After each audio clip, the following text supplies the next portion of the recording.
Shalom semuanya, senang kembali dalam program ini. Kita akan melanjutkan pembahasan kita tentang kebenaran. Dan sebelum kita mengikutinya, mari sama-sama kita siapkan hati kita untuk memuji dan menyembah Tuhan. Terlebih dahulu dengan hatimu. Haleluya.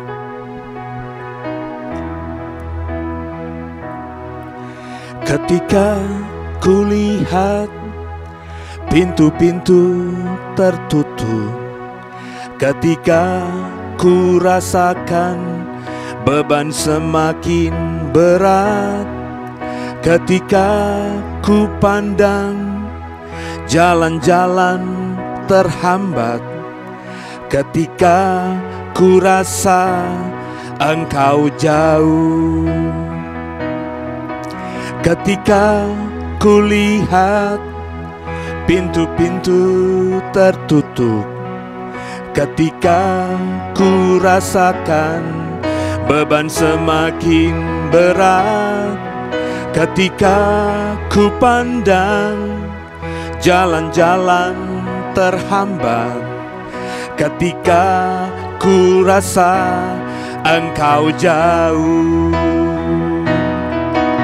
Tuhan buatku tetap setia. Tuhan ajarku lebih lagi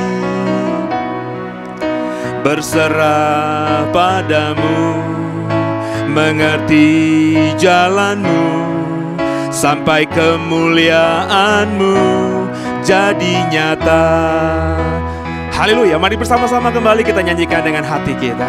Ketika kulihat, ketika kulihat pintu-pintu tertutup, ketika ku rasakan beban semakin berat, ketika ku pandang jalan-jalan terhambat, ketika ku rasa Engkau jauh,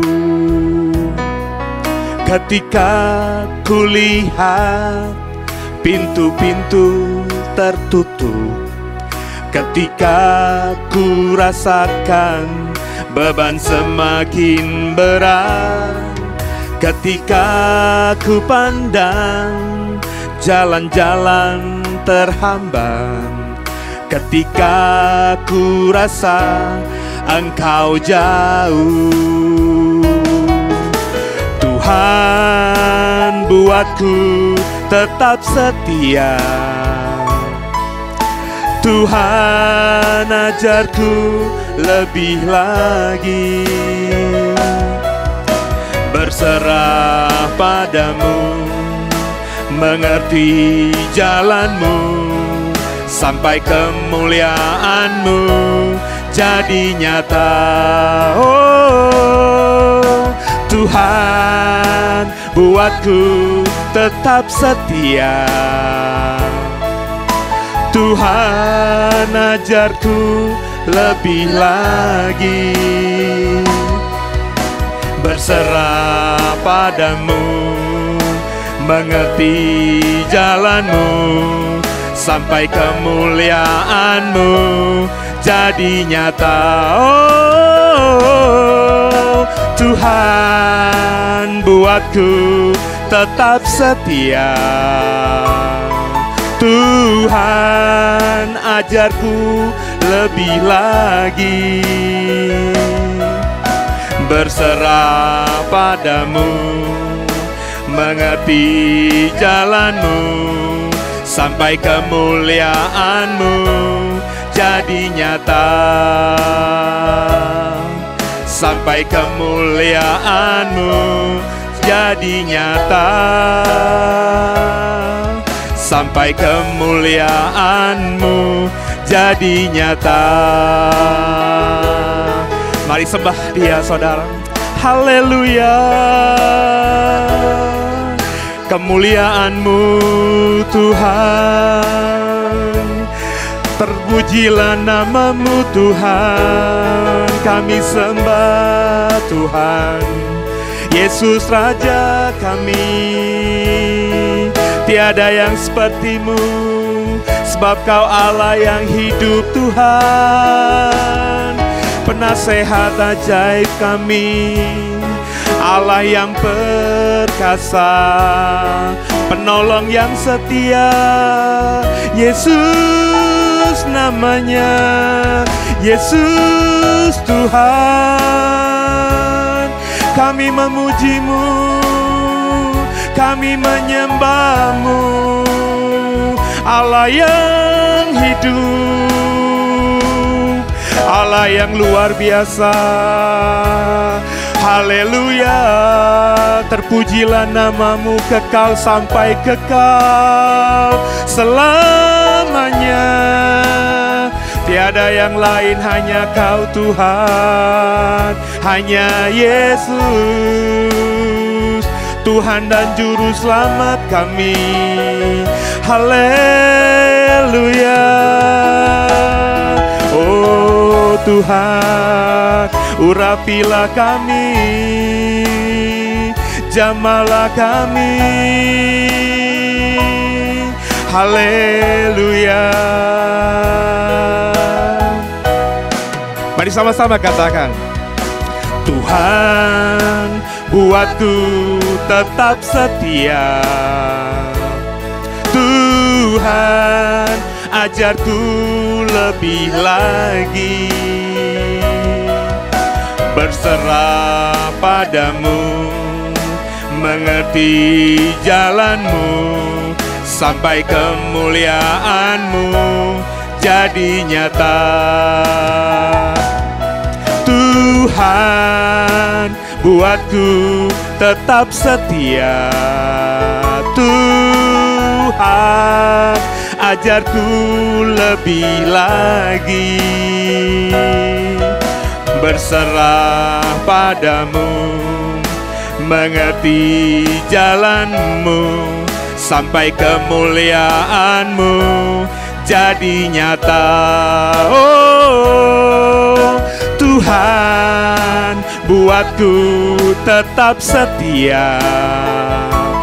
Tuhan ajarku lebih lagi berserah padamu, mengerti jalanmu, sampai kemuliaanmu jadi nyata. Sampai kemuliaanmu jadi nyata. Oh, sampai kemuliaanmu jadi nyata. Haleluya. Semoga terus setia sama Tuhan. Terpujilah nama Tuhan. Silakan duduk kekasih Tuhan. Makasih semua tim pelayan. Shalom semuanya. Senang bersama dengan saudara di hari Minggu di bulan Juni. Saya setiap minggu selalu bilang sama Tuhan, amazing Tuhan. Karena di akhir tahun kemarin, ya kita dapat informasi 2023 menjadi tahun yang berat buat setiap kita. Presiden berkali-kali mengingatkan, informasi Bank Dunia juga menyatakan. Tapi faktanya 2023 kita sudah lewati 1 semester. Ini kan luar biasa. Ya. Dan saya akan mengajar saudara di minggu ini tentang menjadi martirnya Tuhan. Entah kenapa orang Kristen kalau dengar kata martir itu ngeri-ngeri sedep. Jadi martir, wah disembelih gitu, disalib gitu, mesti mati gitu. Sehingga boleh cek deh. Saudara kalau sebelumnya punya gereja lain, beribadah di tempat lain, di gerejamu pernah nggak pendetamu ngajar soal martir? Atau kalau saudara mau lebih luas lagi, silakan cari di YouTube tema-tema tentang martir yang disampaikan dalam setiap ibadah oleh gereja-gereja lain. Nyaris pengajaran soal martir ini tidak diajarkan secara proporsional oleh gereja. Sehingga akhirnya orang Kristen itu tadi parno, ya, di otaknya itu udah ngeri ketika ngomongin soal martir. Nah, saya ingin membuka wawasan saudara soal hal ini. Saya juga ingin meluruskan yang salah selama ini. Maka dengarkan saya. Jangan aminkan khotbah saya. Sebab saya harus jujur di mimbar ini mengatakan bahwa yang saya sampaikan di hari Minggu ini adalah tafsir saya. Kenapa saya berulang-ulang mengatakan ini tafsir saya? Lah karena memang khotbah itu adalah menafsirkan ayat firman Tuhan. Jadi kenapa saya tidak suka diamin-aminkan? Karena saya tidak mau mengajar jemaat yang Tuhan percayakan kepada saya itu jadi jemaat yang bodoh, yang hanya mengikuti apa yang diajarkan oleh pendetanya tanpa mengerti sungguh. Maka saya selalu mengatakan buka saja telingamu lebar-lebar, buka hati dan pikiranmu seluas-luasnya, dengarkan khotbah saya, taruh di kepalamu yang paling dalam, taruh di hatimu yang paling dalam. Nanti pulang ke rumah kalau ada waktu renungkan. Sambil tanya sama Tuhan, Tuhan yang diajarkan Pase tadi itu benar apa enggak? Maka Tuhan nanti akan lewat Roh Kudus menolong saudara. Dan kalau lewat perenunganmu yang saya ajarkan ini kau sejahtera dan kau yakin itu dari Tuhan, maka kerjakan. Apa itu martir? Siapkan hatimu. Slide yang pertama. Saya selalu mengatakan untuk kita membahas satu topik, kita harus ngerti dulu kata martir itu apa. Etimologi martir itu apa. Nah, karena kita sedang mendengarkan khotbah berbahasa Indonesia, saya sedang mengajar saudara pakai bahasa Indonesia, maka saya harus membuka dulu Kamus Besar Bahasa Indonesia. Martir. Menurut KBBI, martir itu yang pertama, cuma ada 2 arti dalam KBBI. Ini kamus baku. Yang pertama, martir adalah orang yang rela menderita atau mati daripada menyerah karena mempertahankan agama atau kepercayaan. Yang kedua, kata martir menurut KBBI adalah orang yang mati dalam memperjuangkan kebenaran agama. Maka akhirnya orang Kristen yang familiar dengan kata martir, karena sering kita baca dalam sejarah gereja, di abad-abad pertama gereja, banyak murid-murid Tuhan yang mati martir. Maka akhirnya ada ya dalam benak kita, martir itu intinya mati karena iman untuk Tuhan. Nah, kata martir ini mirip dengan kata syahid yang sering diucapkan oleh orang-orang saudara kita yang lain yang beragama Islam. Mati syahid. Para teroris-teroris itu dicuci otaknya, pakai bom bunuh diri, ledakan di kantor polisi, di mall, waktu kemarin yang heboh tuh di Sarina, di Bali. Karena mereka berpikir kalau mereka mati syahid, maka masuk ke surga. Syahid itu memang dalam bahasa Arab, saudara. Tapi sudah diadopsi, buktinya diadopsi ke dalam bahasa Indonesia. Buktinya kata syahid ada di Kamus Besar Bahasa Indonesia. Berarti kata syahid ini sudah menjadi kata Indonesia. Meskipun berasal dari bahasa Arab. Nah, menurut KBBI, kata syahid itu mirip dengan arti kata martir. Coba kita baca ya. Syahid itu apa? Yang pertama, saksi dalam usaha menegakkan atau mempertahankan kebenaran agama. Maka orang-orang yang bunuh diri dengan bom, yang kita sebut teroris, tapi mereka mengimani mereka mati syahid. Karena meskipun mereka mati bunuh diri, itu mereka imani menegakkan agama. Kenapa? Karena mereka mati bunuh diri dengan membunuh orang-orang yang kafir. Nangkap ya? Yang kedua, kata syahid itu apa? Orang yang mati karena membela agama. Maka dalam konsep Islam, kalau berperang begitu, terus mereka berperang karena mempertahankan iman dan mati di medan perang, mereka mati syahid. Saya mendalami ada beberapa kriteria orang mati syahid. Ya, salah satu dalam Islam disebut mati syahid kalau saudara misalnya tenggelam, ya, itu orang kalau mati tenggelam itu mati syahid ya. Ada 5 6 gitu orang disebut mati syahid dalam teologi Islam. Ya gini dikit banyak, meskipun saya jarang ngomong, pemahaman Islamologi saya cukup lah saudara. S1 saya Islamologi berapa Pak Bimo? 4 SKS ya? 4 SKS.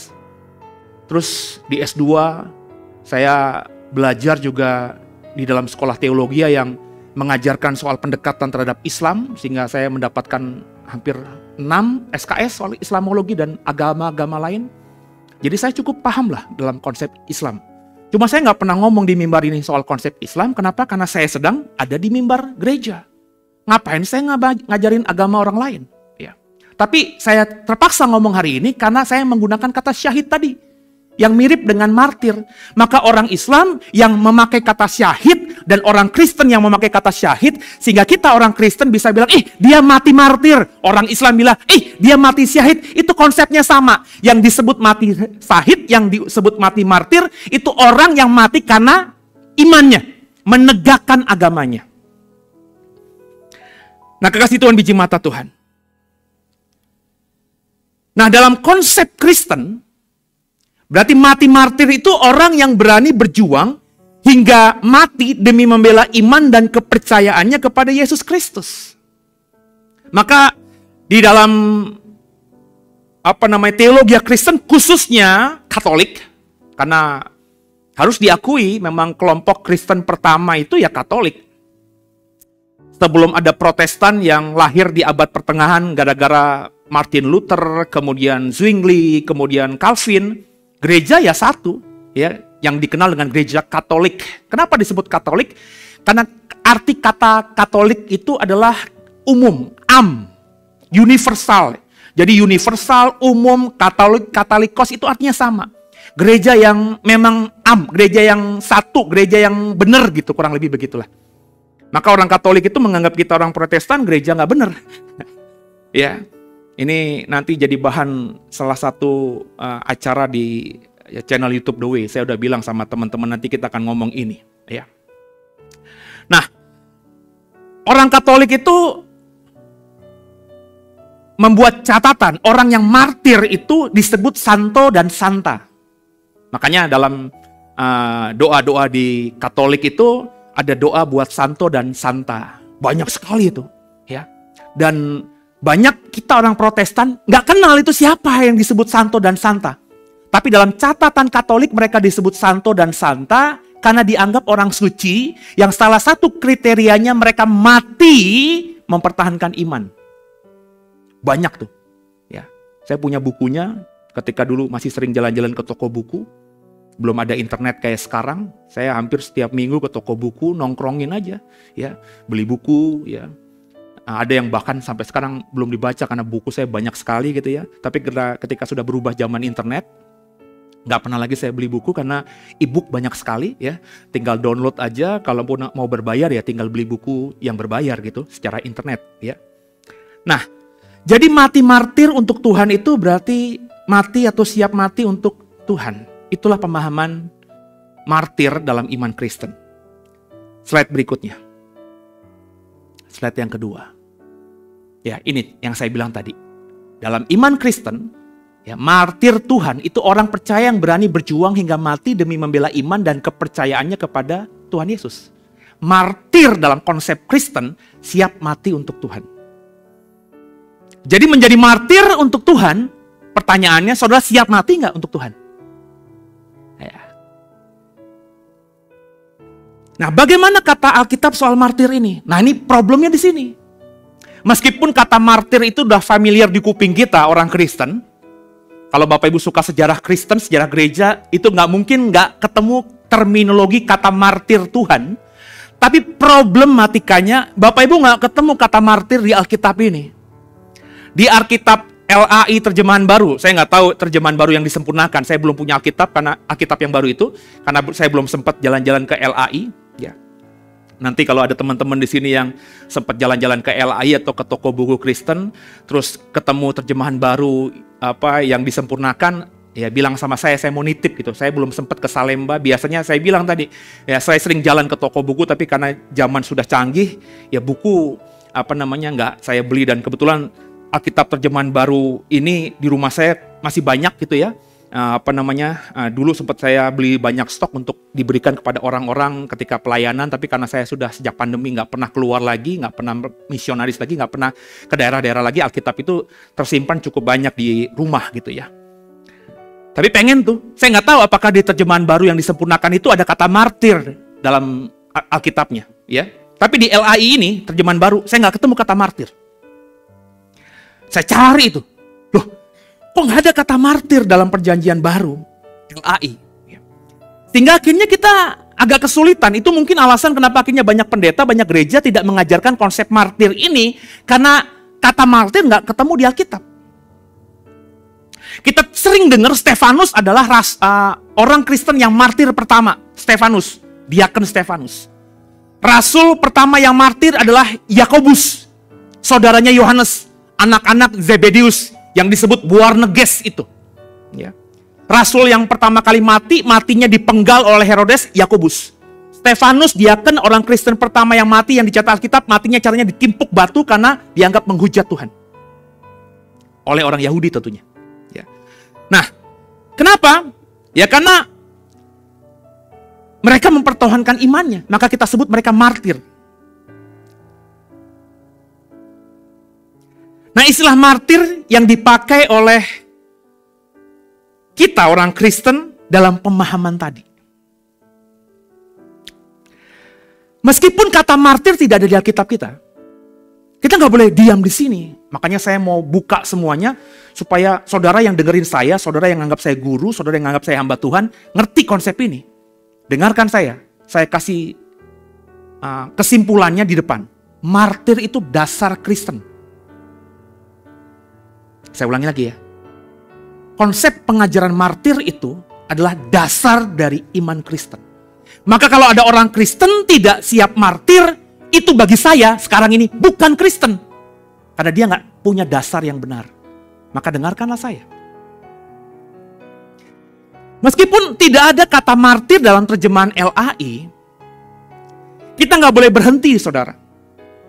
Sebab kata martir yang kita tahu tadi dalam bahasa Indonesia ada artinya, itu diadopsi juga. Kata martir itu bukan kata asli orang-orang yang hidup di Nusantara. Wong Jowo, wong Ambon, wong Buatak, nggak ada dalam suku kata bahasa daerahnya tuh martir, nggak ada, orang enek. Martir itu diadopsi dari bahasa Inggris. Coba munculkan slide yang berikutnya. Nah, kata martir dalam bahasa Indonesia ini itu diadopsi dari bahasa Inggris martir juga. Nah, kata martir sendiri saya selidiki itu juga bukan kata asli dalam orang-orang yang berbahasa Inggris. Kata martir dalam bahasa Inggris itu ternyata juga diadopsi, diambil dari bahasa Yunani yang jauh lebih tua dari bahasa Inggris. Nah, kata Yunani yang dipakai dan kemudian dipahami sebagai atau dipakai diterjemahkan dalam menjadi kata Inggris martir itu dalam bahasa Yunaninya adalah kata martus. Nah, kata martus ini kalau kita melihat Alkitab berbahasa Yunani perjanjian baru digunakan 35 kali sepanjang perjanjian baru dari Matius sampai Wahyu, 35 kali. Menarik ya? Jadi kalau kita punya Alkitab bahasa Yunani, kata martus itu 35 kali. Tapi ketika kita baca Alkitab bahasa Inggris, sebutin, mau King James ke NIV, kita nggak ketemu kata martir. Di terjemahan LAI, kita nggak ketemu juga kata martir. Padahal kata martir itu dalam bahasa Indonesia diterjemahkan, diadopsi dari bahasa Inggris martir, dan diadopsi dari bahasa Yunani martus. Di Alkitab bahasa Yunani, martus, kata martus 35 kali. Tapi dalam terjemahan Inggris, apapun itu, sebutin, nggak ketemu kata martir. Apalagi terjemahan LAI, nggak ketemu. Jadi saya selalu bilang, back to the Bible. Makanya saya bilang, ini kita akui sebagai firman Tuhan. Tapi pakai otak, pakai logika, ini terjemahan Indonesia. Alkitab terjemahan itu bisa salah nggak? Bisa. Kalau nggak bisa salah, ngapain LAI menerjemahkan baru menjadi terjemahan baru yang disempurnakan? Kan begitu logikanya. Kalau ini benar, ya udah ngapain diterjemahin lagi? Ngapain buat edisi yang baru? Ini kan udah benar. Kenapa LAI membuat lagi? Saya yakin kalau kita hidup 10 tahun lagi, 20 tahun lagi, mungkin LAI akan menerjemahkan yang baru lagi. Kenapa? Karena mereka sadar ini terjemahan, ada kilaf. Yang nggak salah itu Alkitab yang berbahasa asli. Nah, dalam terjemahan aslinya Perjanjian Baru ada kata martus. Yang pertama kali muncul kata martus itu di Matius 18 ayat 16. Di slide ini jelas, sama-sama kita baca. Jika ia tidak mendengarkan engkau, bawalah seorang atau 2 orang lagi, supaya atas keterangan 2 atau 3 orang saksi, perkara itu tidak disangsikan. Nah, kata saksi dalam Matius 18 ayat 16 ini, terjemahan Inggris menerjemahkannya menjadi witness. Dan dalam bahasa aslinya itu marturon. Marturon ini adalah kata yang dikembangkan dari kata dasar martus tadi. Nah, kata marturon, martus ini di Matius 18 ayat 16 adalah kata pertama martus yang kita temu di Perjanjian Baru. Yang oleh terjemahan Inggris diterjemahkan witness. Dan oleh terjemahan LAI diterjemahkan saksi.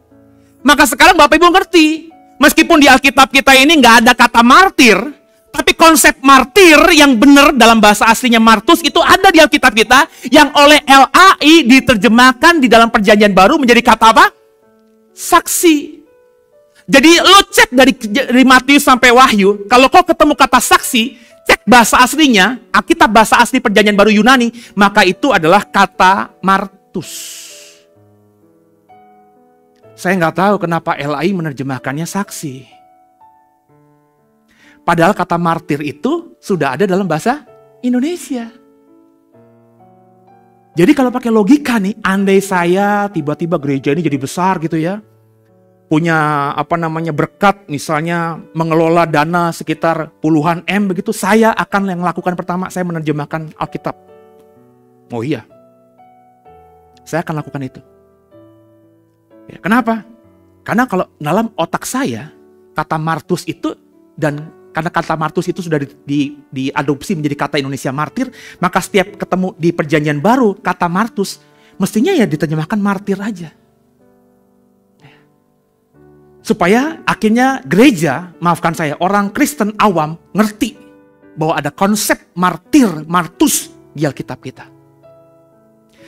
Jadi, karena diterjemahkan saksi oleh LAI, logikanya kita main lagi. Nah, saya nih yang pendeta yang selalu mengajarkan, ayo kita pakai logika, pakai otak gitu, ya.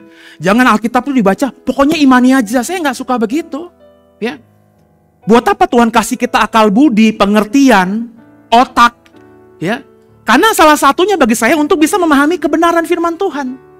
Maka kalau begitu, kalau kita mau ngomongin konsep martir di Alkitab kita, martir itu sama dengan saksi. Jadi menjadi martir yang etimologinya tadi siap mati untuk Tuhan, maka kalau martir itu sama dengan saksi, maka orang Kristen yang jadi martir adalah orang Kristen yang juga sepanjang hidupnya siap menjadi saksi bagi Tuhan.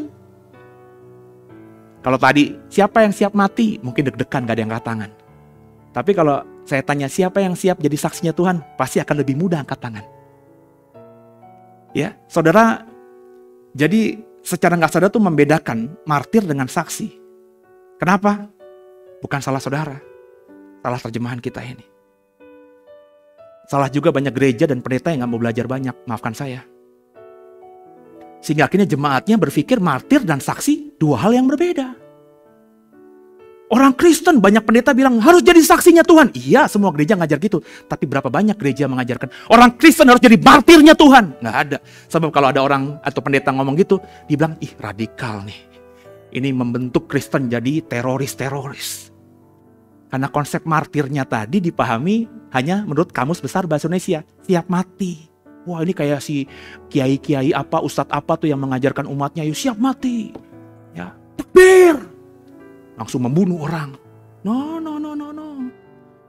Ya. Kalau saudara memahami begitu, saudara, makanya saya bilang, maafkan saya ya, Kristen bodoh. Saya sebagai hamba Tuhan berkata, kalau kekristenan di Indonesia ini 100 orang, 70 itu Kristen bodoh. Maafkan saya. Kenapa Kristen bodoh? Ya karena nggak baca Alkitab, nggak mendalami Alkitab, dan mendengarkan pendeta dan guru atau gembala yang bodoh juga. Bodoh itu bukan sesat loh ya. Nangkep nggak?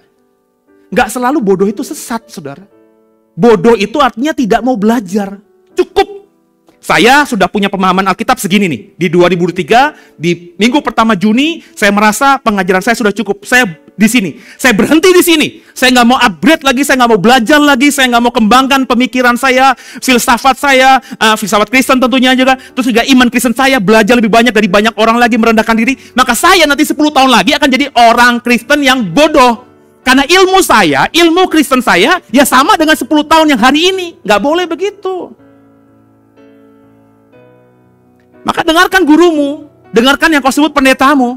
Kalau khotbah dia 10 tahun yang lalu sama sekarang sama saja, sami mawon, nggak berkembang, teori, teologianya itu aja. Ini pendeta yang bodoh bagi saya. Bapak Ibu sudah saya pernah bilang di khotbah, jangan berpikir Rasul Paulus itu lebih hebat daripada saudara.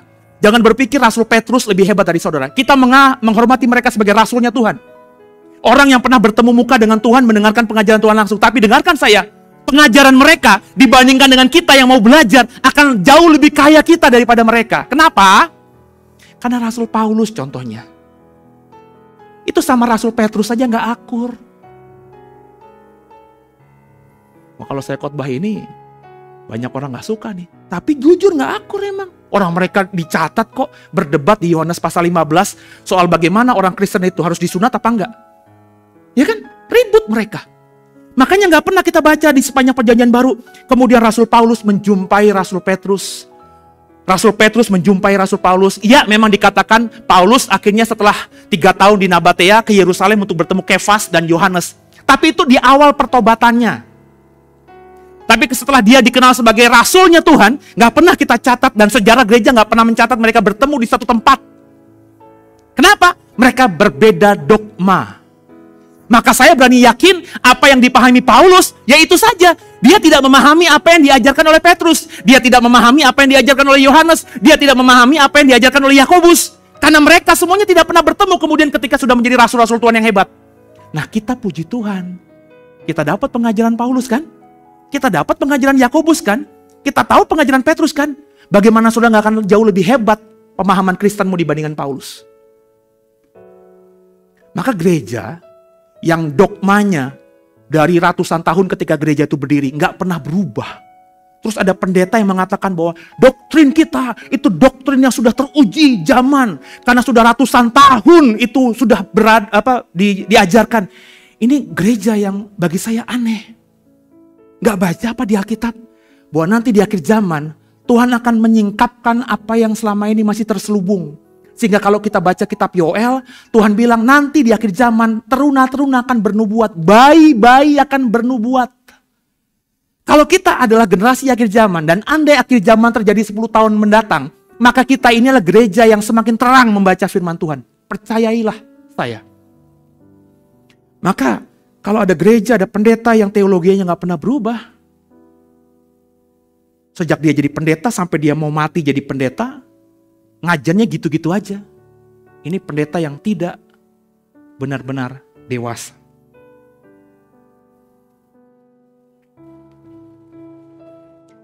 Kalau ada orang lain yang mengajarkan berbeda silakan. Tapi kalau dengar saya ngajar gitu. Karena saya sendiri mengalami. Berapa banyak saudara yang sudah kenal saya sejak 20-an tahun yang lalu, ketika saya masih ada di gereja lama. Saya sudah mengajar soal akhir zaman. Tanya istri saya ketika saya belum menikah sama dia, ketika kami baru deket dan mau komitmen untuk menikah. Dia sudah ngikutin saya setiap ibadah hari Minggu, Sabtu di ibadah kaum muda. Saya masih usia 30 tahun, belum sampai 29. Baru selesai STH saya. Khotbah pertama saya di ibadah kaum muda, itu khotbah seri soal akhir zaman. Pendeta senior aja gak ada yang berani khotbah begitu. Karena saya menyukai akhir zaman. Buku-buku akhir zaman saya baca. Tapi pengajaran saya dulu ketika belum nikah sama Silvi, di mimbar-mimbar gereja, dengan saya sekarang ini, kalau inget, karena saya kalau nulis, saya tuh pendeta jadul saudara. Semua khotbah saya catat gitu. Ada yang di kertas, ada yang di buku. Itu bukunya masih ada.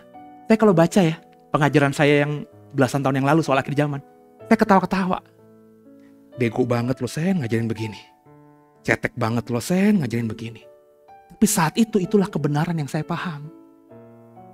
Jadi saya ketika belasan tahun lalu khotbah, itu yang saya imani. Tapi hari ini saya sudah berubah. Apakah saya orang yang dolak-dalik, orang yang tidak konsisten? Bukan. Pemahaman saya semakin dalam. Itu loh maksud saya. Nah, kekasih Tuhan, biji mata Tuhan. Menjadi martir itu menjadi saksinya Tuhan. Apa itu saksi? Kan martir sama dengan saksi. Nah, untuk bisa clear, kita harus tahu dulu arti kata saksi. Munculin slide berikutnya. Nah, kata saksi menurut KBBI itu banyak sekali tuh. Tapi saya pilih 2 aja.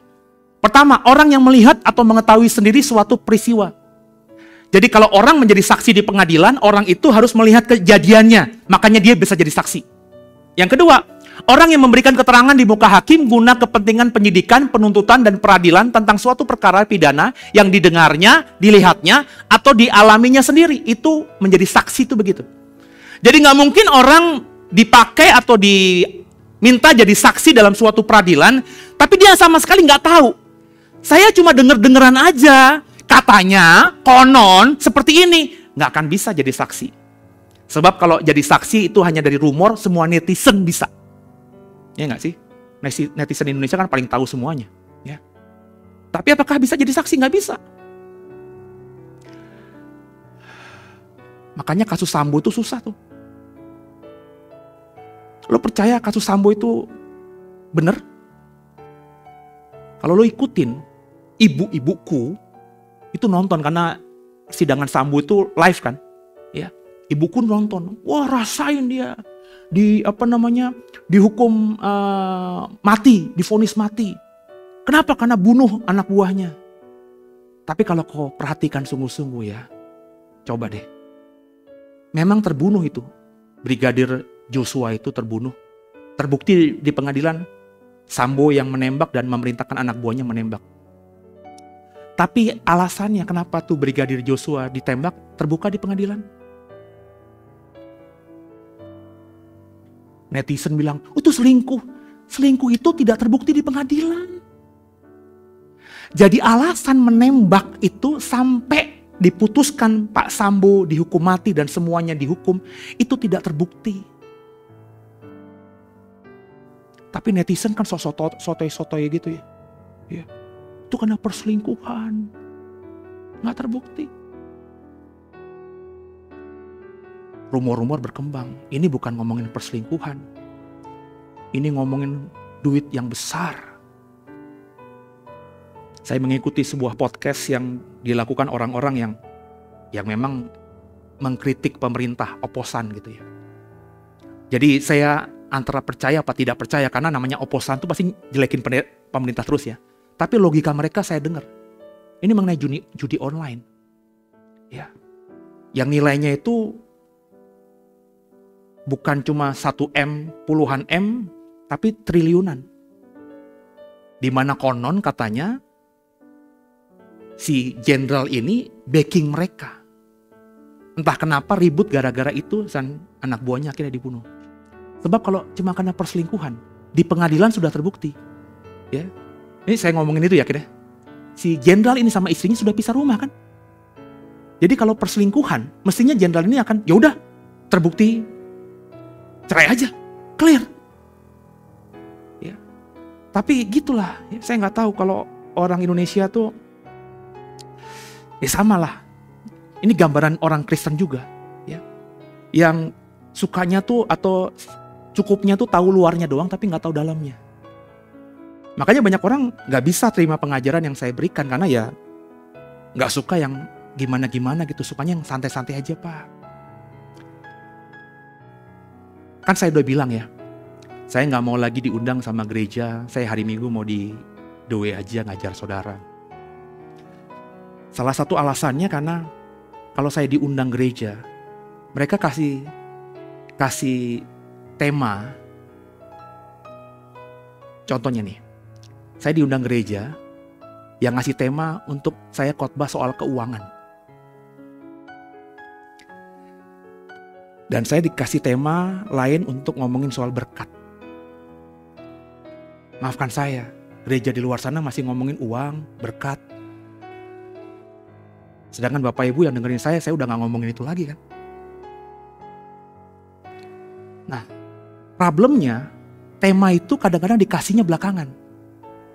Jadi ini gini nih ya, ada gereja yang tahun lalu sejak pandemi ngomongin saya, Pak, saya undang ya. Saya bilang kalau pandemi jangan dulu deh. Nah, akhir tahun kemarin mereka, Pak ini pandemi udah mau dicabut nih. Tahun 2003 kami jadwal ya. Oke, saya bilang gitu. Karena sudah lama dan punya hubungan relasi baik lah dengan pendetanya. Kemudian saya mau khotbah nih di beberapa waktu ke depan. Baru dikasih tema. Pak, temanya soal keuangan ya. Nanti yang bulan berikutnya temanya soal berkat ya. Saya jujur aja, saudara. Ngomong apa gue kalau berkat? Gue di gereja gue ngajar jemaat gue untuk berkat itu gak usah dipikirin, gak usah diminta. Carilah dulu kerajaan Allah dan kebenarannya, semuanya ditambahkan. Terus sekarang saya harus ngajarin berkat kepada gereja yang kalau saya ngomong begitu jadi batu sandungan gak? Oh iya, kalau gereja itu masih mengajarkan soal saudara berikan persembahan agar nanti kok dibalaskan berkali lipat ganda. Waduh. Sedangkan kalau saya ngomong begitu, itu bukan iman saya. Makanya akhirnya saya putuskan. Ya, ini ada beberapa gereja dalam minggu-minggu kemarin hubungi saya lagi untuk dijadwal di akhir tahun. Saya bilang, nehi, si merekete kuci-kuci hotahe. Ya bukannya sombong, saya bilang, saya takut lah begitu. Enggak lah gitu ya. Tengah minggu sudah berapa banyak persekutuan doa yang saya tolak tengah minggu. Ya, karena diundang di Cikarang. Dari Serpong ke Cikarang itu 3 jam. Pulang pergi 6 jam. Ya kalau saya datang langsung ibadah mulai. Kadang-kadang ibadah PD itu ngaret. Mulai katanya jam 12 siang, bisa 12:30 mulai. Saya khotbah cuma 20 menit. 6 jam di jalan khotbah cuma 20 menit. Meskipun PK-nya gede. Saya bilang, Tuhan, gak untung. Bukan ngomongin uang atau persembahan kasih ya. Capeknya gak untung di jalan 6 jam. Khotbah cuma 20 menit. Sedangkan kalau saya di rumah di depan komputer 6 jam itu bisa 6 program paling gak sedikitnya. Stok seminggu udah beres. Makanya saya gak begitu. Jadi kalau saudara dari gereja lain dengar saya mengundang saya terus saya tolak, ya itu maksudnya. Ya. Yang lain banyak kan pendeta. Pendeta Cikarang tuh banyak loh. Kenapa ngundang pendeta Serpong gitu? Heran saya. Nah, sekarang apa kata Alkitab soal saksi tadi? Perhatikan tadi, saksi itu coba dibesarin lagi. Jadi dalam iman Kristen berdasarkan etimologi tadi, saksi Tuhan itu apa? Seorang yang memberikan keterangan atau kesaksian tentang Tuhan karena ia mengenal Tuhan secara pribadi. Seorang saksi itu tidak mungkin diajukan jadi saksi kalau dia tidak melihat secara langsung. Maka saksinya Tuhan itu harus menceritakan Tuhan yang dia kenal secara pribadi. Problemnya gak semua orang Kristen punya pengenalan akan Tuhan secara pribadi. Kristen iya, tapi warisan orang tuanya. Ya orang tuanya Kristen, ya oe-oe udah Kristen. Aktif di gereja karena sejak kecil orang tuanya ke gereja, sekolah minggu di gereja, persekutuan pemuda di gereja, nikahnya di gereja. Tapi ya tadi nggak punya pengalaman pribadi sama Tuhan, sehingga Kristennya ya sekedar agama. Nah kalau udah sampai sini sudah ngerti dong. Saya bilang nggak penting beragama Kristen. Dengerin saya ya, agama Kristen tuh buatan manusia. Jangan bilang agama Kristen itu dari Tuhan, buatan manusia. Makanya gak heran agama Kristen itu beda-beda. Doktrinnya beda-beda. Gereja itu ribuan Bapak Ibu mereknya. Dan Yesus yang saya sembah dan kita orang Kristen sembah sebagai Tuhan gak pernah mendirikan agama Kristen sampai matinya. Dia matinya dikubur ala Yahudi. Makanya semuanya ketika gempa bumi itu, mereka cepet-cepet. Nggak sempet wangi-wangiin Yesus langsung dikubur. Kenapa? Karena beberapa saat lagi Sabat. Itu Yahudi. Yesus ketika bangkit pun tidak pernah mendirikan, oke, aku udah bangkit, sekarang kita tinggalkan agama Yahudi, kita buat agama Kristen. Orang enek.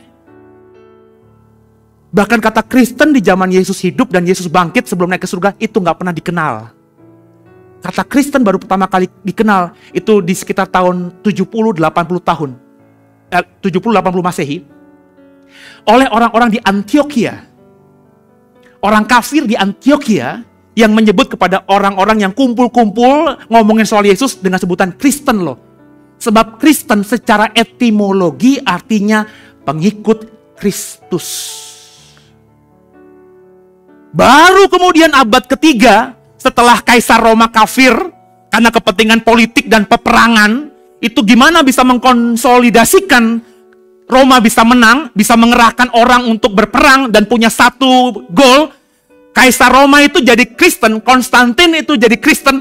Itu saya yakin bukan karena pertobatan pribadi, karena kepentingan politik juga. Makanya Roma semua dijadikan agama Kristen supaya apa? Supaya semuanya satu goal gitu.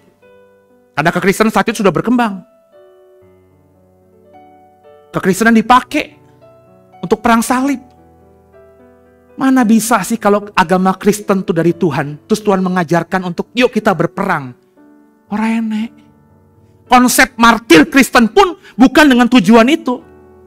Maka ketika Bapak Ibu hidup sejaman sama saya di tahun 80-an ada peperangan Kristen dan Katolik di Irlandia. Kalau kau ingat itu. Mau yang Katolik kah, mau yang Irlandia kah, mau yang Protestan kah, Irlandia Utara kalau tidak salah itu Protestan, yang selatan itu Katolik atau sebaliknya gitu. Pokok perang tuh. Tahun 80-an tuh kalau kita nonton TVRI, isunya perang Irlandia Utara, Irlandia Selatan. Saya bilang konyol itu. Dalam sejarah gereja, iman Kristen nggak bisa dipadankan dengan politik kekuasaan. Itu sejarah gereja di abad-abad pertengahan itu. Ketika Paus punya posisi politik penting, bahkan di atas kaisar-kaisar dan raja-raja di Eropa, kekristenan brengsek. Harus diakui, perang salib itu keputusan brengsek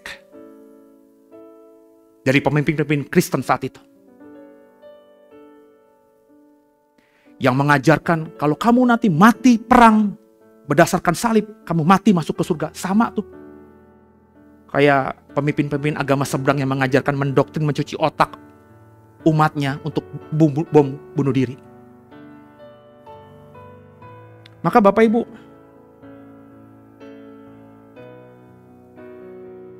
ya dalam konteks Indonesia kita harus duduk sama hukum ya.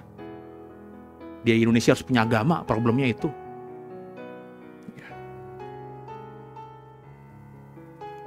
Dan orang Indonesia tuh nggak tahu kenapa kalau udah punya agama udah dianggapnya suci aja gitu. Jadi saksi Tuhan apa? Seorang yang memberikan keterangan atau bercerita tentang Tuhan karena memiliki pengenalan pribadi dengan Tuhan. Pertanyaan saya, kalau kau jadi saksinya Tuhan, punya nggak pengenalan pribadi dengan Tuhan? Pengenalan pribadi itu punya hubungan intim dengan Tuhan. Bisa ngobrol sama Tuhan, bisa curhat sama Tuhan, bisa bergumam di sudut kamarmu yang kecil, panas mungkin karena belum diberkati Tuhan, uang banyak gak bisa beli AC di kamar. Tapi di sudut rumahmu, di kesendirianmu, entah kau lagi susah, sebab kalau lagi susah, semua orang bisa berdoa. Tapi kalau lagi orang berkelimpahan uang, wah, yang di otaknya kafe, jalan-jalan ke luar negeri. Tapi kalau lagi susah, waduh, itu orang gak beragama aja kalau lagi susah, pasti percaya Tuhan.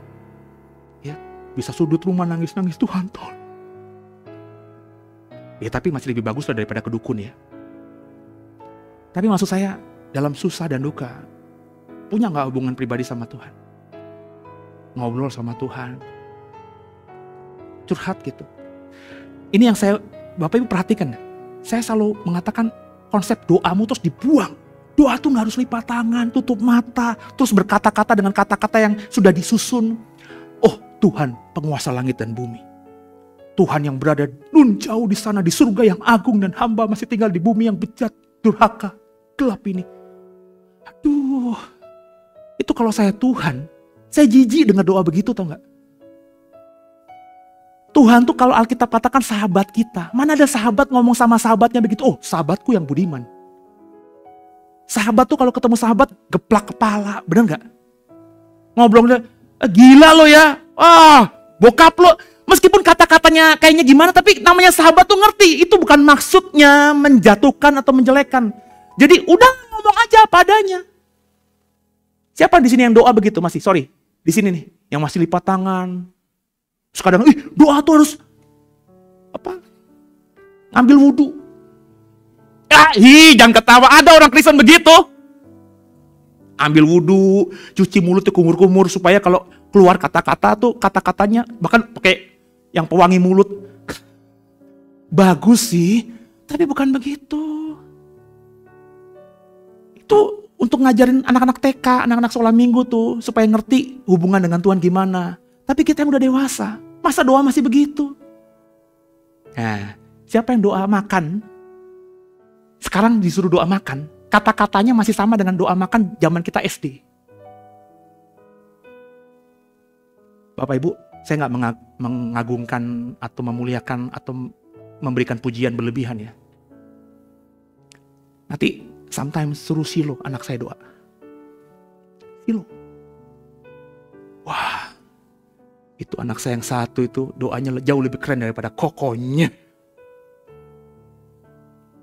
Silo itu kalau doa tuh yang ada di otaknya diomongin gitu. Jadi saya tuh kalau kita ke rumah, orang tua saya kan lagi sakit ya. Terus saya selalu bilang, Silo doa, Sion doa gitu ya. Supaya apa? Supaya mereka belajar untuk mendoakan eyangnya. Bukan saya nggak mau berdoa, saya kan pasti berdoa gitu ya.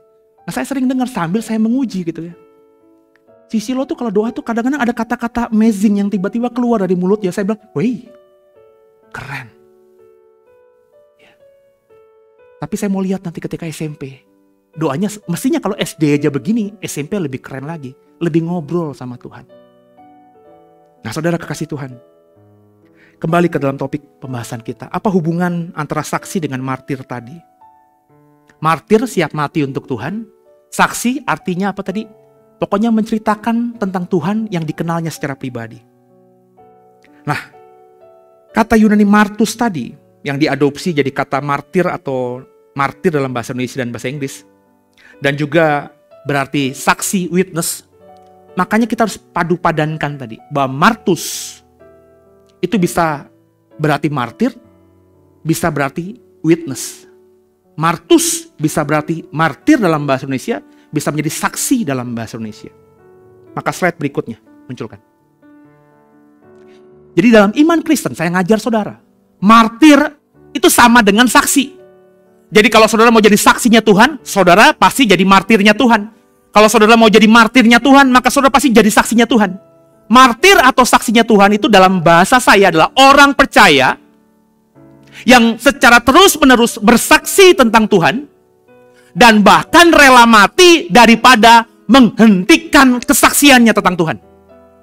Itulah arti menurut saya dalam iman Kristen saya tentang saksi Tuhan atau martirnya Tuhan. Pertanyaannya, sudahkah kita di posisi ini? Di posisi bahwa saudara sebagai orang percaya terus bersaksi tentang Tuhan yang kau kenal secara pribadi, dan bahkan ketika ada orang berusaha menghentikan saudara untuk bersaksi, saudara lebih memilih mati daripada menghentikan kesaksianmu tentang Tuhan itu. Itulah arti sejati dari saksi Tuhan atau martir Tuhan. Sudahkah kita di posisi ini? Jangan bilang sudah dulu. Video.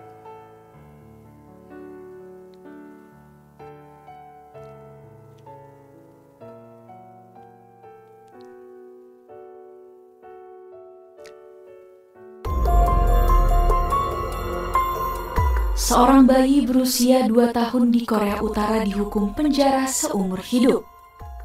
Hal ini terjadi karena petugas menemukan orang tua sang bayi memiliki kitab suci. Hukuman itu disebut sebagai langkah rezim Kim Jong-un yang melanjutkan mengeksekusi dan menyiksa umat beragama. Dilansir dari Mirror, temuan itu terungkap berdasarkan laporan kebebasan beragama internasional yang dibuat Departemen Luar Negeri Amerika Serikat. Berdasarkan laporan tersebut, diketahui ada sekitar 70.000 umat Kristen yang dipenjara di Korea Utara. Temuan itu pun menggarisbawahi tindakan hukuman brutal yang secara rutin dilakukan oleh Kim Jong-un. Diketahui, orang yang kedapatan mempunyai kitab suci di Korea Utara akan dihukum mati. Sementara itu, keluarganya termasuk anak-anak akan dihukum penjara seumur hidup. Diyakini, populasi pemeluk Kristen di Korea Utara hingga kini mencapai 400.000 orang. Namun, mereka mempraktikkan agamanya secara diam-diam. Umat Kristen di Korea Utara bahkan disebut menyembunyikan keyakinan mereka dari anaknya. Selain Kristen, persekusi itu juga menimpa warga Korea Utara yang meyakini peramal. Kasih Tuhan. Orang Kristen Indonesia gerejanya ditutup. Sudah berpikir bahwa mereka sudah mengalami aniaya yang berat. Ya, saya cukup sedih punya bangsa dan negara yang saya cintai, yang punya konstitusi memberikan kebebasan umatnya untuk beragama, tapi pada faktanya kita mau buat gereja aja susah banget izinnya. The Way kenapa bikin di apartemen? Apakah ini mimpi saya? No, mimpi saya tuh punya gereja ya seperti gereja umumnya gitu. Beli tanah, bangun gereja, mau besar kecil itu nggak apa-apa, terus pakai plang besar. Gereja JKI The Way. Nggak bisa. Terpaksa kita harus di sini. Kalau ada orang seberang bilang, itu sekarang di mall-mall, di gedung-gedung kantor kok ada ibadah, ada gereja. Di ruko itu buat jualan, buat usaha. Kenapa jadi gereja? Karena kita nggak dikasih izin. Tapi bukan berarti itu aniaya berat loh saudara. Kita nggak punya gereja, Alkitab masih kita bisa beli. Lo nenteng-nenteng Alkitab lo nggak diperkusi. Tadi bayi 2 tahun. Anak 2 tahun tuh nggak tahu apa-apa. Nggak tahu soal iman. Kalau dia doa, ayo nak lipat tangan, itu cuma ngikut-ngikut doang. Kalau dia bilang, Yesus, Yesus, ya itu cuma ngikut-ngikut orang tuanya doang. Dia nggak punya pemahaman iman yang benar, masih 2 tahun. Tapi gara-gara iman orang tuanya. Tahu tadi ceritanya? Orang tuanya yang ketapatan punya Alkitab, orang tuanya dihukum mati, anaknya yang 2 tahun dihukum penjara seumur hidup. Bandingkan iman Kristen kita di Indonesia dengan yang di Korea. Terus kau berkata dengan lantang, saya sudah jadi saksinya Tuhan. Saya sudah jadi martirnya Tuhan. Come on. Itu pendeta-pendeta yang ngomongin Islam jelek-jelek. Ya. Merendahkan agama lain. Terus akhirnya dipersekusi, lari ke luar negeri. Mereka berkata, saya sudah jadi saksinya Tuhan. Martirnya Tuhan. Kalau martir kenapa kabur ke luar negeri? Mengatakan bahwa Indonesia itu sudah menjadi tempat yang tidak memberikan kebebasan. Oh iya, tapi masih tarafnya cetek. Kita masih bersyukur. Saya ngomong apapun di sini, kalau saya tidak menyinggung agama lain, saya nggak kenapa-napa. Yang di Korea itu, nggak usah bersaksi. Ketahuan punya Alkitab aja. Dibunuh. 400.000 orang Kristen di sana, itu semuanya di penjara. Ada gereja di Korea, tapi gereja pemerintah. Yang pendetanya itu juga anteknya Kim Jong-un. Yang kalau khotbah pasti khotbahnya untuk mendukung pemerintahan diktator itu. Pendeta yang digaji pemerintah. Pendeta yang tidak tulus mengajarkan kebenaran firman Tuhan. Sebab kalau pendeta benar nggak mungkin bisa setuju dengan diktator, pemerintahan diktator. Benar nggak saudara? Di Cina juga begitu. Meskipun katanya sudah setengah kapitalis, tetap aja ada persekusi yang benar-benar terhadap orang Kristen. Gereja bawah tanah itu kalau saya dengar dengan teman-teman yang memang jadi misionaris di Cina sana, memang benar-benar luar biasa. Itu Alkitab gak bisa dipunyai utuh oleh keluarga Kristen. Di Cina sana yang saya dengar kurang lebih 10-20 tahun yang lalu dari misionaris yang baru kembali dari Cina.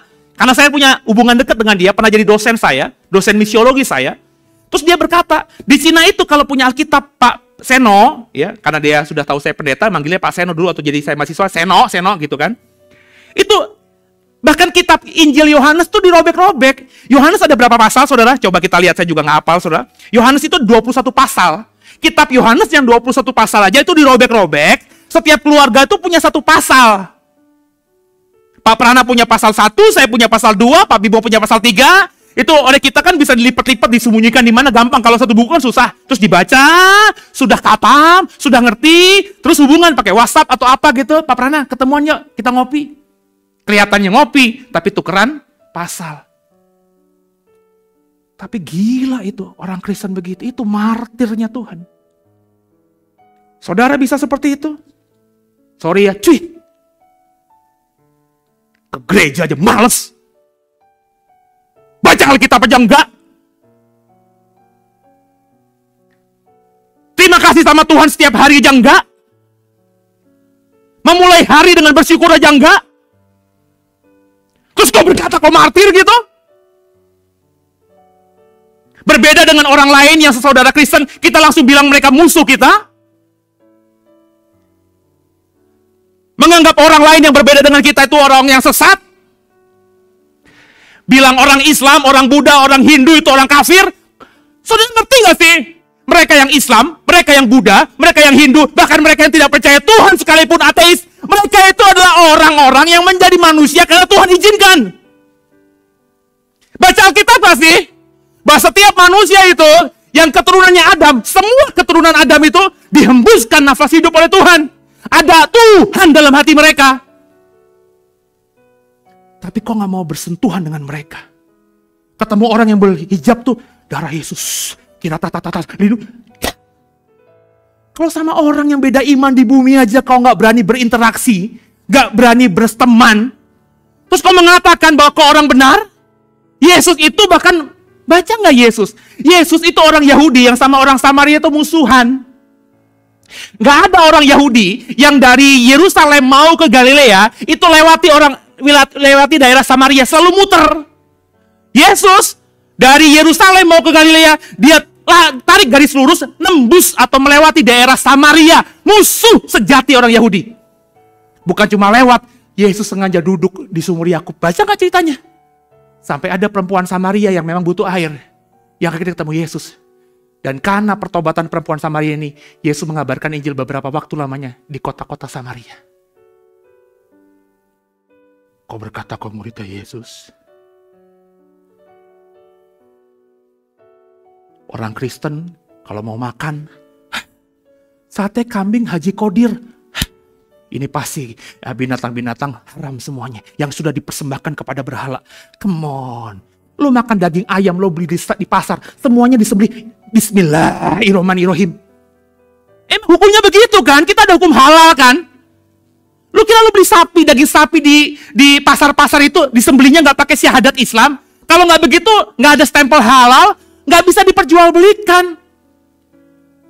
Orang Kristen sebentar ada Idul Adha nih, ya nanti saudara muslimmu karena masjidnya di depan rumahmu itu kasihan. Itu saudara kita tuh Kristen tuh setiap hari dengerin Allahu Akbar, Allahu Akbar, kasihan dia. Yuk kita sembelih, kita kasih daging kurban yuk. Terus kita bilang, enggak, kita orang Kristen, najis.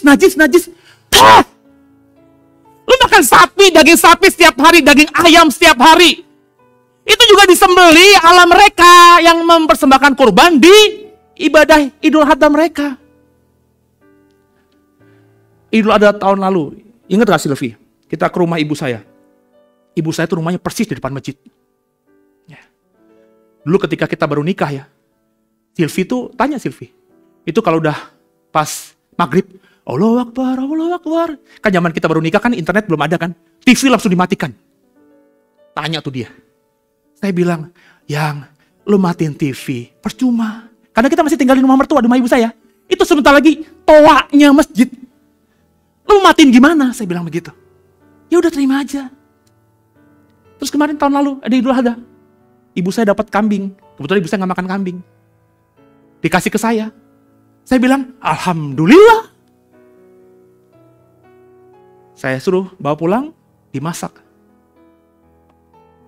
Mas Eno gak takut? Lah, semua yang kau makan, minum, jika kau bawa dengan ucapan syukur kepada Tuhan, maka dikuduskan.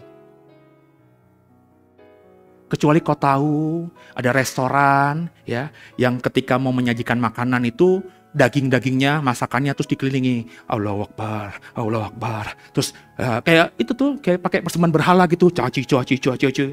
Nah kita tahu kalau itu dipersembahkan kepada berhala benar-benar ekspresinya kelihatan, ya sudahlah cari rumah makan yang lain. Tapi kalau sekedar motong, warung haji, hajah, bodoh banget kalau iman Kristenmu tuh kayak gitu. Apalagi dulu waktu di gereja lama tuh.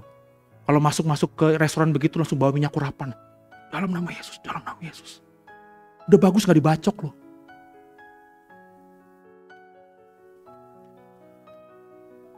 Saudara dengar saya kan, setan tuh gak ada apa-apanya. Orang benar tuh punya kuasa. Kemanapun melangkah, setan itu akan lari daripada kita. Kalau kau punya kuasa. Jadi janganlah hidup kayak orang belum merdeka gitu dalam Tuhan. Nah saudara, coba kita buka Kisah 1 ayat 8 di waktu yang tersisa ini. Apa yang harus kita lakukan untuk bisa mengimplementasikan martir dan saksi Tuhan dalam hidup kita? Tapi kamu akan menerima kuasa kalau Roh Kudus turun ke atas kamu dan kamu akan menjadi saksiku di Yerusalem, di seluruh Yudea, Samaria, sampai ke ujung bumi. Nah, kembali ada kata saksi, martus tadi. Martir tadi. Dan perhatikan baik-baik ayat ini. Kalau kamu akan menerima kuasa. Nah nih, kalau ngomongin kuasa orang Kristen apa? Coba deh, Pak Ben. Kalau orang Kristen ngomong kuasa apa? Kuasa apa? Ngusir setan, benar gak? Ngelakuin mujizat. Orang Kristen tuh masukin pemahaman kuasa tuh hal-hal kayak gitu. Gak salah. Tapi kalau kita ngomongin ayat ini, kuasa yang kau terima dari Roh Kudus yang turun atas kita, untuk apa? Kuasanya untuk apa? Supaya memampukan saudara jadi martirnya Tuhan. Jadi witnessnya Tuhan. Jadi saksinya Tuhan. Baca baik-baik. Jadi kalau ada orang Kristen, ada gereja Kristen menafsirkan kuasa itu hanya untuk mengusir setan, melakukan mujizat, ini gereja yang tidak punya pemahaman iman yang benar. Sebab kuasa dalam konteks ayat ini diberikan kepada kita oleh Roh Kudus agar memampukan Bapak, Ibu, dan saya menjadi saksinya Tuhan. Dari Yerusalem sampai akhirnya ke ujung dunia. Nah bagaimana menjadi saksinya Tuhan itu? Coba dengan cepat kita buka. Kisah 2 ayat 32. Kita belajar dari contoh Alkitab. Dari tokoh yang namanya Rasul Petrus. Yesus inilah yang dibangkitkan Allah dan tentang hal itu kami semua adalah saksi. Itu kata Petrus di dalam khotbahnya di hari Pentakosta. Yesus yang kami beritakan itu, kamilah martusnya, kamilah martirnya, kamilah witnessnya. Aku ini adalah saksi. Petrus lantang ngomong begitu. Kisah 12 ayat 1-2. Sampai pada suatu masa, kira-kira pada waktu itu Raja Herodes mulai bertindak dengan keras terhadap beberapa orang dari jemaat. Ia menyuruh membunuh Yakobus, saudara Yohanes, dengan pedang. Ketika ia melihat bahwa hal itu menyenangkan hati orang Yahudi, ia melanjutkan perbuatannya itu dan menyuruh menahan Petrus. Waktu itu hari raya roti tidak beragi. Setelah Petrus ditangkap, Herodes menyuruh memenjarakannya di bawah penjagaan 4 regu, masing-masing terdiri dari 4 prajurit. Maksudnya ialah supaya sehabis Paskah, ia menghadapkannya ke depan orang banyak, titik, dan tentunya dalam konteksnya Yakobus, Petrus, niatnya Herodes akan dipenggal juga kepalanya agar Herodes bisa menyenangkan hati orang Yahudi. Petrus di Kisah 2 di hari Pentakosta, aku adalah saksiku, saksinya Tuhan, aku ini martirnya Tuhan. Maka dia memberitakan firman. Sampai suatu masa, sahabat dekatnya. Kenapa saya bilang sahabat dekatnya? Karena kalau kita baca dalam kisah Injil, 3 murid selalu dibawa Yesus kemanapun saja dia pergi. Petrus, Yohanes, Yakobus. Kenapa begini? Karena memang awalnya mereka 3 serangkai. Yakobus dan Yohanes ini anak Zebedius, pengusaha ikan, punya kapal banyak.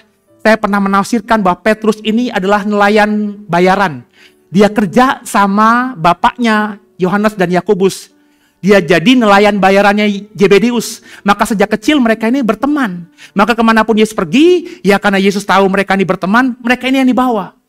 Petrus itu punya hubungan relasi yang dekat, keintiman dengan Yohanes dan Yakobus. Yakobus teman dekatnya dipenggal. Ciut nggak dia? Kalau kau baca kisahnya, dia terus beritakan Injil sampai akhirnya dia ditangkap juga. Di penjara dia sudah berpikir, mati deh gue pasti. Tapi kita baca lengkap, Tuhan bebaskan dengan malaikat. Berhenti dia. Kita baca 1 Petrus 1 ayat 1. Dari Petrus, Rasul Yesus Kristus kepada orang-orang pendatang yang tersebar di Pontus, Galatia, Kapodokia, Asia Kecil, dan Bitinia. Tiba-tiba kita baca di surat Petrus, dia memberikan salam dan menuliskan suratnya untuk jemaat-jemaat yang ada di Pontus, di Galatia, Kapodokia, Asia Kecil, dan Bitinia. Yang notabene adalah wilayah Asia Kecil dan Eropa sekarang ini. Wilayah Turki, wilayah Yunani, dan Eropa pada umumnya. Petrus gak berhenti. Ketika di awal Pentakosta dia berkata, akulah martirnya Yesus. Aku siap mati bagi Tuhan.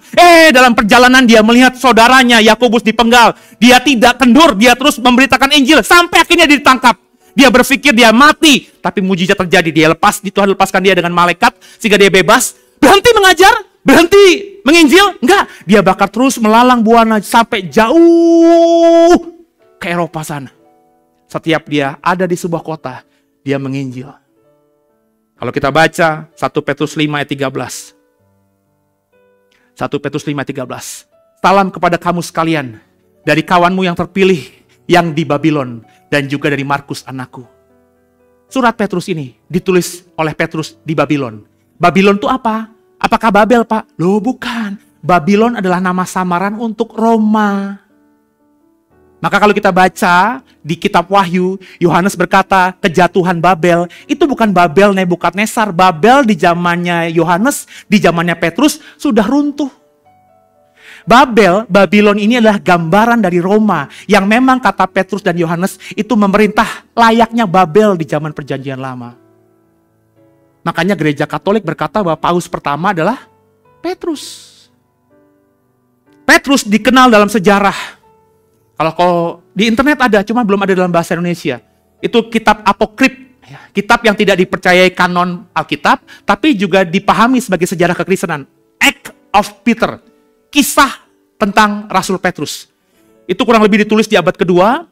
Ya, diceritakan di situ ya, Petrus sampai di Roma di sekitar tahun 42 di zaman Kaisar Claudius dan akhirnya mati di sana tahun 67 di zaman Nero.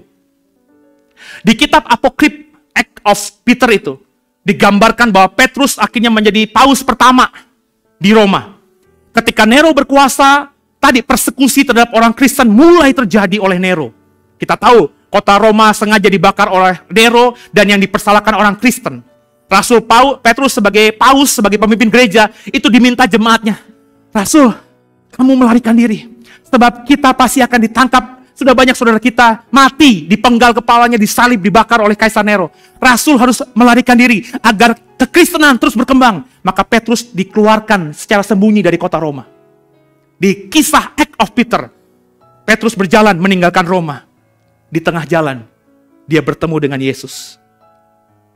Dan dia bertanya kepada Yesus kalimatnya, Tuhan, mau kemana engkau?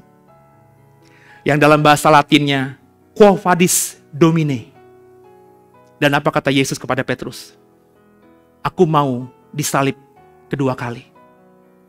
Ketika Petrus mendengar Yesus tujuannya mau disalib kedua kali, Petrus tersadar apa yang dikerjakannya, meninggalkan Roma, kabur, melarikan diri, salah. Dia balik badan, dia kembali ke Roma, dan dia melayani terus di Roma sampai akhirnya dia ditangkap. Slide berikutnya. Dan akhirnya ditangkap, diadili, dihukum mati. Hukuman mati yang dipilih Petrus adalah disalib.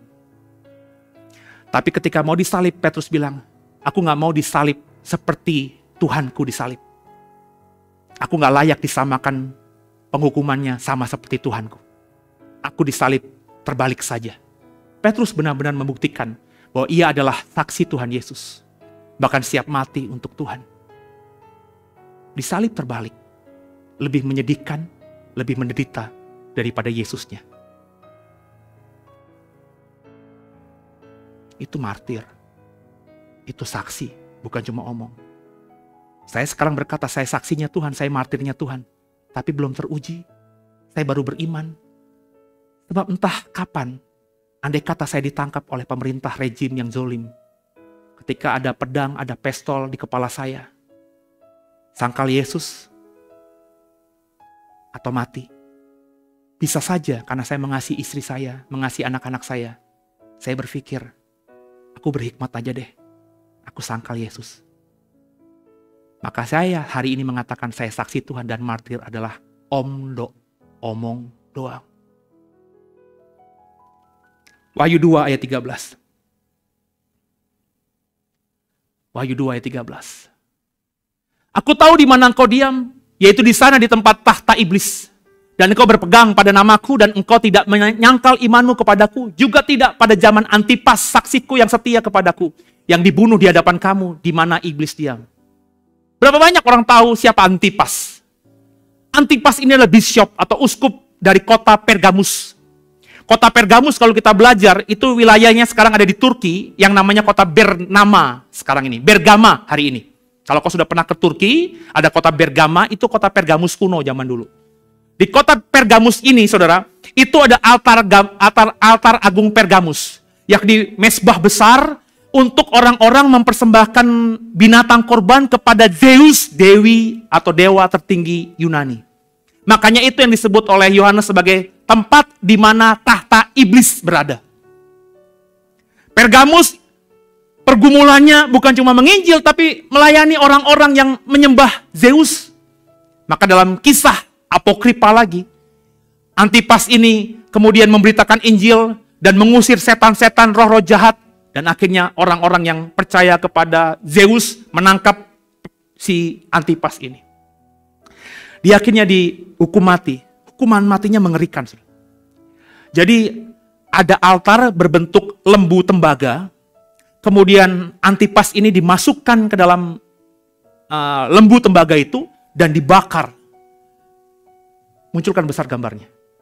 Kurang lebih begini. Bayangkan, saudara. Dibakar hidup-hidup dengan cara kurang lebih dimasukkan ke dalam lembu tembaga yang menjadi mezbah penyembahan pada Baal zaman itu. Petrus dan Antipas contoh martir sejati. Mereka bersaksi tentang Yesus yang mereka kenal secara pribadi dan bahkan rela mati untuk Yesus. Slide berikutnya. Kembali kita ke dalam Kisah 1 ayat 8. Tapi kamu akan menerima kuasa kalau Roh Kudus turun ke atas kamu dan kamu akan menjadi saksiku di Yerusalem, di seluruh Yudea, Samaria, sampai ke ujung bumi. Perhatikan baik-baik. Kalau Roh Kudus turun atasmu. Orang Kristen tuh banyak memahami, terutama kalangan Pentakosta. Pokoknya ciri khas orang yang sudah menerima Roh Kudus itu berbahasa roh. Come on, itu cuma tanda awal saja. Kalau kau sudah bisa berbahasa roh, itu keren. Berarti Roh Kudus sudah turun atasmu. Tapi jangan terlalu dibanggakan. Sebab Roh Kudus yang sudah turun atas kita dengan tanda awal kita bisa berbahasa roh itu mestinya memanifestasikan kita menjadi orang-orang yang punya kuasa. Jadi hari ini kalau yang merasa di sini sudah punya Roh Kudus, punya kuasa enggak? Oh, saya sudah mengusir setan, Pak. Saya sudah melakukan mujizat, Pak.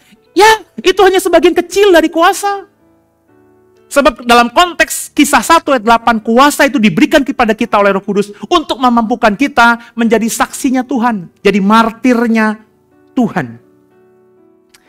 Sudahkah hari ini, kau kemanapun, dimanapun, ada kesempatan dimanapun, kapanpun, kau bercerita soal Yesus? Dan siapkah kau mati untuk Yesus karena imanmu? Slide terakhir. Jika sudah, maka jadi saksi dan martir Tuhan itu yang pertama ciri khasnya, menurut saya, tidak nanggung Kristennya.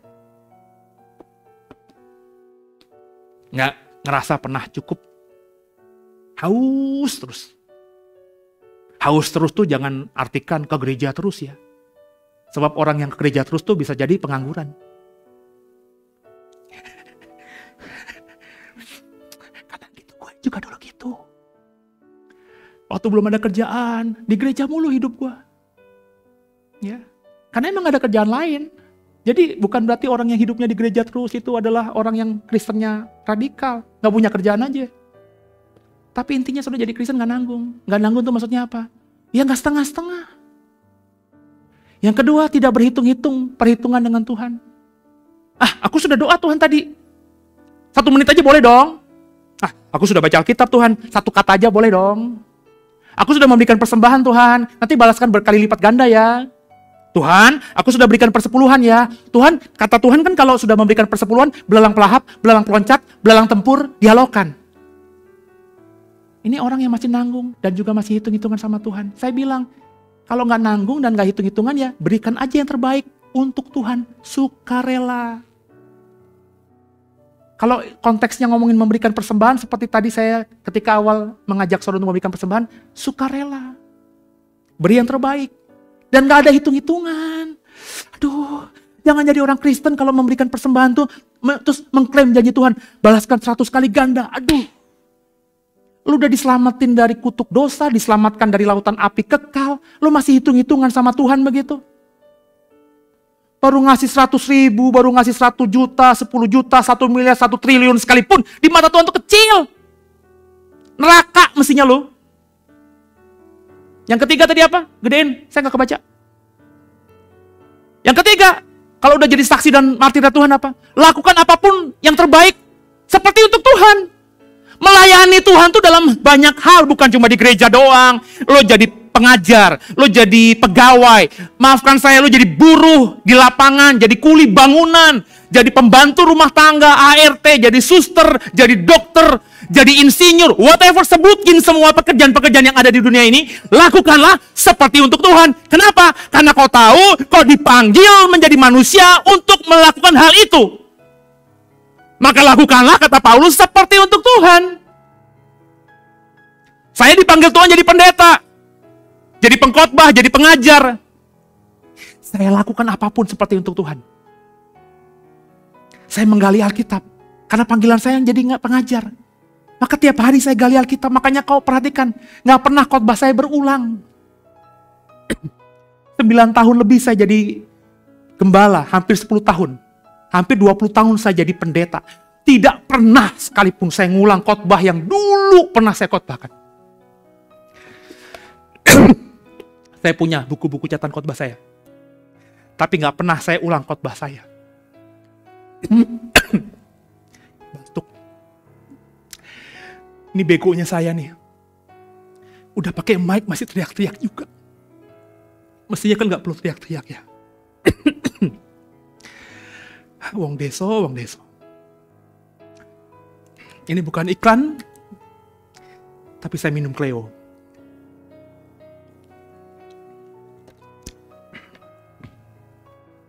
Apa pekerjaan?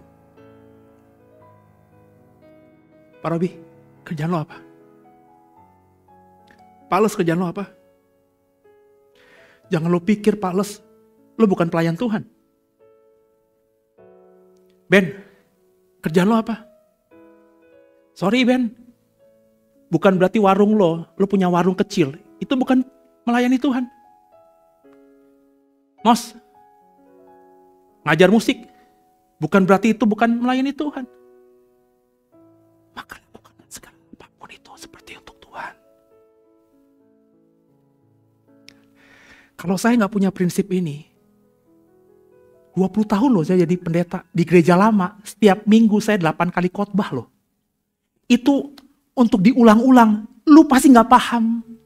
Pasti mikirnya, pasti khotbahnya selalu baru. Karena saya ngulang, tapi saya ngomong nih, Tuhan saksinya. Tidak pernah sekalipun saya bikin khotbah hari Minggu, ngulang khotbah yang sebelumnya. Kenapa? Karena saya mau melakukan seperti untuk Tuhan. Gak pernah saya khotbah cap cip cup kembang kuncup. Galatia 5 ayat 1. Gak pernah.